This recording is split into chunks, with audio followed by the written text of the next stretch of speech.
বাপের বাইক চুরি করে বেচে দিছি যাতে ভবিষ্যতে অ্যাক্সিডেন্ট না হয়। ভাইয়ের জমি সম্পত্তি সব মাইরে দিছি যাতে ভবিষ্যতে জমি সম্পত্তি নিয়ে ঝামেলায় না জড়ায়, সম্পর্ক নষ্ট না হয়, মামলা টামলা না খায়। কিন্তু আমার মামলা দিকেও রাখিরা। আমি দিতাম। চাচার মাইয়ার সাথে প্রেম করা শুরু করে দিছি যাতে ঘরের সম্পত্তি ঘরেই থাকে। ছেলেকে বিয়েই দিচ্ছি না যাতে ছেলের ডিভোর্স না হয়ে যায়। পরীক্ষার হলে খাতায় কিছু লিখিই নাই যাতে স্যারের খাতা দেখতে কষ্ট না হয়। ছেলের রুমের লাইট খুলে নিয়ে আসছি কারণ ছেলের ভবিষ্যৎই অন্ধকার। ফ্রেন্ডের চোখ আগে থেকেই কানা করে দিছি যাতে কোনো মেয়ের প্রেমে অন্ধ না হয়ে যায়। পড়ালেখা করাই বন্ধ করে দিছি যাতে বাপের এক্সট্রা খরচ না হয়। ড্রপ আউট হয়ে গেছে। তাহলে এই 3 বছর ধরে কেন আমি ফাউ সেমিস্টার ফি দিলাম তোমারে? কারণ আমি তোমার টাকার কথা ভাবছি, টাকা প্রায়োরিটি দিছি। আরে বাবা, তোমার এই 3-4 বছর ধরে দিনের পর দিন বিকাশে টাকা পাঠাইছি, এগুলোর কি মূল্য নাই? তোমার আমি প্রিয় নাম্বারে পর্যন্ত অ্যাড রাখছি।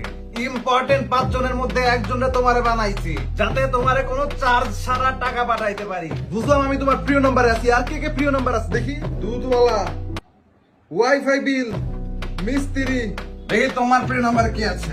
সঞ্জিদা, সুমা, এত সব মেয়েদের নাম্বার। আমি তোমার জন্ম দিছি, আমি প্রিয় নাম্বারে কোথায়? ছেলের নামের সম্পত্তি এতিমখানায় দিয়ে দিয়েছি যাতে ছেলে নিজে কিছু করে খেতে পারে। রাত 4টা পর্যন্ত ফোন টিপি যাতে বাসায় টাকা না ঢুকে। ছেলের পা ভেঙে দিয়েছি যাতে ভুল পথে না হাঁটে।